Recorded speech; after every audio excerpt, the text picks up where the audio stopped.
আগামীকালের দৈনিক রাশিফল নিয়ে বিস্তারিত আলোচনা করব ১২টি রাশির ভালো এবং মন্দ নিয়ে। এটা অতি পরিচিত প্রোগ্রাম। প্রত্যেকটা দিন আমি দৈনিক রাশিফল নিয়ে আলোচনা করি আপনাদের অ্যালার্ট করার জন্য। আগামীকাল ১১ মার্চ বুধবার, অষ্টমী তিথি, জ্যেষ্ঠা নক্ষত্র, বজ্রযোগ ও জন্মরাশি বৃশ্চিক। এবার ১২টি রাশিকে নিয়ে বিস্তারিত আলোচনা করব। কোন, কোন দিক থেকে ভালো, কোন, কোন দিক থেকে খারাপ সবটাই বোঝানোর চেষ্টা করব। আর তারপর আপনারা সেইভাবে যদি চলার চেষ্টা করেন, সেখানে গিয়ে অবশ্যই আপনার সাকসেস আসবেই। আমি নেগেটিভ বলি বা পজিটিভ, আপনি যদি ঠিকঠাক মতো শুনে নিজের জীবনে এপ্লাই করেন, সবটাই পজিটিভ করে নিতে পারবেন। এটা সম্ভব, যে কারণে আমি প্রত্যেকটা দিন আলোচনার পর অ্যালার্ট করার কথাটা বলি। অর্থাৎ আপনারা এই আলোচনা শুনে নিজেকে ভালো থাকতে পারবেন, ভালো রাখতে চেষ্টা করলেই সম্ভব। নিজেকে ভালো রাখতে না চাইলে কিছুই সম্ভব না। আগামীকাল ৩ টে রাশির জাতক-জাতিকাদের অর্থপ্রাপ্তি যোগে হঠাৎ ভাগ্য বদলাতে পারে। ৪ রাশির শুভ কোনো খবর আসতে পারে। ৫ রাশি সাবধান থাকতে হবে। এই যে ৫ রাশি সাবধানের কথা বললাম, যদি সাবধান তারা থাকতে পারে তাহলে তারা নেগেটিভ কিচ্ছু ঘটবে না। এই ৫ রাশিও পজিটিভ করে নিতে পারবে। এইটাই আমি অ্যালার্ট করার কথা বলি। অবশ্যই আলোচনা থাকবে। শেষ পর্যন্ত দেখলে জানতে পারবেন আগামীকালের অশুভ সময়, যেটাকে রাহুকাল বলা হয়, শুভ সময় এবং লাকি নাম্বার বেশ কিছু জাতক জাতিকাদের কাজে আসে। তাই আমি প্রত্যেকটা দিনই এই শুভ অশুভ সময় এবং লাকি নাম্বার বলার চেষ্টা করি। আলোচনা থাকবে, আলোচনা করব। তার আগে আমার সাথে কিভাবে যোগাযোগ করবেন সেই বিষয়টা একটু বলে নিই।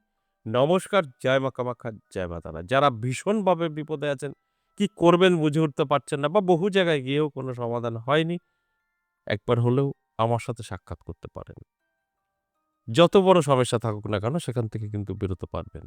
এটা আমি সবসময় গ্যারান্টি দিয়ে বলি। কারণ আপনার যে ওষুধ দরকার সেই ওষুধ দিয়েই চিকিৎসা হবে। আমার এখানে সেইভাবেই দেখা হয়, যে কারণেই আমি কথাটা বলি যে সমস্ত জায়গায় গিয়ে যদি কোনো কাজ না হয় আমার কাছে আসতে পারেন।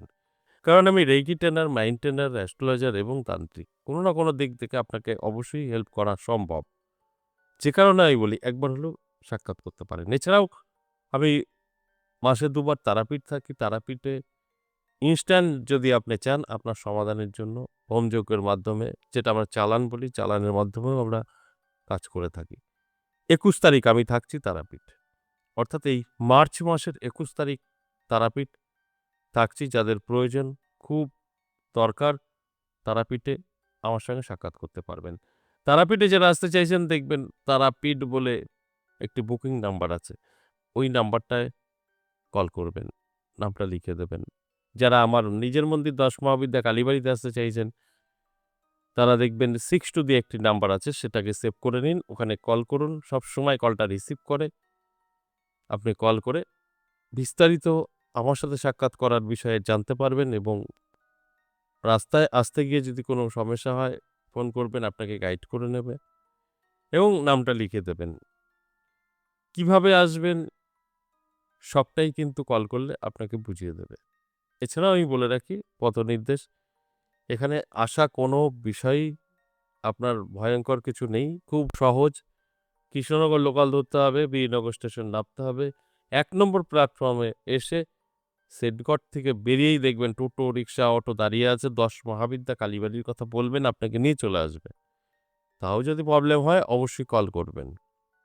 তাই এই সপ্তাহে ৩ দিন আমি আমার ১০ মহাবিদ্যা কালীবাড়িতে থাকছি। প্রত্যেক সপ্তাহে সোমবার, মঙ্গলবার, বুধবার আমাকে পেয়ে যাবেন এখানে। এই ৩ দিনের মধ্যে যদি মনে হয় আপনি আসতে পারবেন, অবশ্যই চলে আসবেন। আর যদি মনে হয় তারাপীঠ, তাহলে এই ২১ তারিখ থাকছি, পরের ডেটটা অবশ্যই জানানো হবে। তাই আপনার যদি প্রয়োজন থাকে তারাপীঠ বা বীরনগর এসে আমার সঙ্গে সাক্ষাৎ করতে পারেন। আবার এরকমও দেখা যায় যে আপনি বহু দূর থেকে প্রোগ্রাম দেখছেন, আসা সম্ভব না। সেক্ষেত্রেও কিন্তু আপনাদের যদি প্রয়োজন থাকে অ্যালার্ট আপনারা কিন্তু হতে পারেন। আপনার সমস্যার সমাধান অবশ্যই কম বেশি আমি এখান থেকে করতে পারব। তাই আপনি যদি দূরে থাকেন, দূরে থেকে আমার সঙ্গে সাক্ষাৎ করতে চান, তাহলে অবশ্যই অনলাইনের মাধ্যমে করতে হবে। এটাও চেম্বার, আপনাকে বুকিং করতে হবে। সেই বিষয়েও আপনি ৬২ নাম্বারে কল করে বিস্তারিত জেনে নেবেন। তারপর আপনি আপনার মতো করে তৈরি হবেন। আমি শুধু একটা কথাই বলি, প্রয়োজন যদি আপনার থাকে অফলাইন বা অনলাইন, আপনি আমার সাথে সাক্ষাৎ করতে পারবেন, এতে কোনো সন্দেহ নেই। এবার আসুন আগামীকালের দৈনিক রাশিফল নিয়ে বিস্তারিত বোঝানোর চেষ্টা করি। কোন, কোন দিক থেকে আপনাকে সতর্ক থাকতে হবে, কোন, কোন দিক থেকে আপনি ভীষণ হ্যাপি থাকবেন, সবটাই কিন্তু বোঝাবো। মেষ রাশির জাতক-জাতিকাদের দারুণ সময় থাকবে। হঠাৎ ভাগ্য বদলাতে পারে, প্রাপ্তিযোগ তৈরি হয়েছে। সেখানে পজিটিভ অবশ্যই। অ্যালার্ট থাকুন, চোখ কান খোলা রাখুন। দেখবেন আমার কথাগুলো সবটাই আপনি মিলিয়ে নিতে পারবেন। বৃষ রাশির ক্ষেত্রে বলব সাবধান থাকুন। ছোটখাটো সমস্যা, অশান্তি, ঝুট-ঝামেলা, বদনাম, সমালোচনা এগুলো হতে পারে। বড় ধরনের কিছু না হলেও এই সমস্যাগুলো আপনাকে ফেস করতে হবে। তাই আমি আপনাদের উদ্দেশ্যে বলব, এই আলোচনা শোনার পরে নিজেকে তৈরি করুন, অ্যালার্ট থাকুন, দেখবেন ভীষণ ভালো থাকবেন। মিথুন রাশির জাতক-জাতিকাদের কিন্তু মিশ্র ফল, ভালো এবং মন্দ। ইনকাম থাকবে, খরচা বাড়বে, শত্রু বৃদ্ধি পাবে, আবার বন্ধুও বৃদ্ধি পাবে। সব মিলিয়ে মিশ্র ফল। আগামীকাল কখনো ভালো, কখনো খারাপ এগুলো কিন্তু লক্ষ্য করা যাবে। তাই অ্যালার্ট থাকতে হবে, চোখ কান খোলা রাখতে হবে। এরপর কর্কট রাশি, কর্কট রাশির জাতক-জাতিকাদের কিন্তু ভালো সময়, দারুণ সময়। নানা দিক থেকে সুযোগ আসবে, যোগাযোগ তৈরি হবে, আটকে থাকা কাজ ক্লিয়ার হবে। কারণ আপনার সময়টা অতি শুভ। শুভ সময়, আমি সবসময় বলি শুভ কাজে ব্যস্ত থাকতে হয়। যখনই শুভ কাজে ব্যস্ত থাকবেন সেখান থেকে বেনিফিট 100% আসবে। তাই আমার কাজ আপনাদেরকে অ্যালার্ট করা। এরপর আপনার দায়িত্ব। সিংহ রাশির ক্ষেত্রেও বলব সময়টা ভালো, শুভ। কিন্তু এখনো পর্যন্ত অনেক কিছু হিসাব করে চলতে হবে, যেটা সম্ভব নয়। তাই হিসাব করে না চললে কিছুটা সমস্যা সিংহ রাশির জন্য কিন্তু তৈরি হতে পারে। তাই আমি বলব অবশ্যই অ্যালার্ট থাকুন, চোখ কান খোলা রাখুন। আপনার জন্যও কিন্তু শুভ সময়। জীবনের পরিবর্তন আপনিও ঘটাতে পারবেন। নিজের জীবনের পরিবর্তন। নিজেই ঘটাতে পারবেন, এটা সম্ভব। কন্যা রাশির জাতক-জাতিকাদের ক্ষেত্রে বলব ছোটখাটো ঝুট-ঝামেলা, অশান্তি হতে পারে। এর জন্য চোখ কান খোলা রাখতে হবে, অ্যালার্ট থাকতে হবে, সচেতন থাকতে হবে। তাহলেই কিন্তু সেফ থাকতে পারবে। তা না হলে সমস্যা অনেক বড় বৃদ্ধি পাবে। তুলা রাশির জাতক-জাতিকাদের ক্ষেত্রে যদি বলি, অনেকটাই ভালো সময় থাকবে। তবে হিসাব করে পা ফেলতে হবে। একটু ভুলের কারণে অনেক কিছু হারানো যায় হারাতে পারে। তাই সেইখানে দাঁড়িয়ে আমি বলব অবশ্যই অ্যালার্ট থাকেন, চোখ কান খোলা রাখেন, পরিশ্রম করেন। দেখবেন আপনার নেগেটিভগুলো পজিটিভ করে ফেলতে পারবেন। এটা সম্ভব।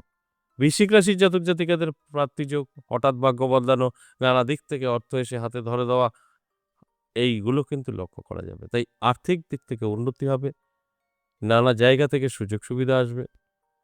এটা কিন্তু অবশ্যই আপনাদের জন্য পজিটিভ। আর এই পজিটিভ দিকগুলো সবসময় নিজের জীবনে এপ্লাই করতে হয়। তবে গিয়ে সমস্ত রকম যে সুযোগ সুবিধা সেগুলো কিন্তু পাওয়া যায়। কারণ আপনি নিজের জীবনে এপ্লাই না করলে কোনো সফলতা আসবে না কখনোই।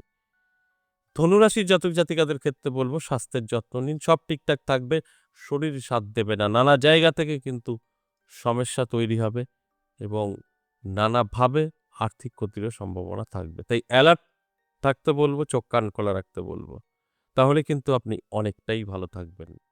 এবং মকর রাশির জাতক-জাতিকাদের ক্ষেত্রে বলব যে একটু খরচাটা যদি আপনি চাপাতে পারেন তাহলে কিন্তু আপনার ইনকাম বাড়বে এবং সেভিংস করা সম্ভব হবে। তবে অনেকটাই নিজের উপরে নির্ভর করবে। আমি শুধু মকর রাশির জাতক-জাতিকাদের বলব অ্যালার্ট থাকুন, চোখ কান খোলা রাখুন। দেখুন কিভাবে আপনার জীবনের পরিবর্তনগুলো হয়। এরপর কুম্ভ রাশি, কুম্ভ রাশির জাতক-জাতিকাদের কিন্তু সময়টা খুবই খারাপ যাবে। হঠাৎ করেই আগামীকাল টেনশন, দুশ্চিন্তা, মানসিক চাপ তৈরি করতে পারে। সেখানে দাঁড়িয়ে একটু মনমরা হতে পারেন। কিন্তু যেটা বাস্তব সেটা তো বলতেই হবে বা আপনাদের এই বাস্তব বলার উদ্দেশ্য একটাই অ্যালার্ট করা হয়। এরপর সর্বশেষ মীন রাশি, মীন রাশির জাতক-জাতিকাদের শুভ। মীন রাশির জাতক-জাতিকাদের আর্থিক দিক থেকে অনেকটাই সচ্ছলতা আসতে পারে।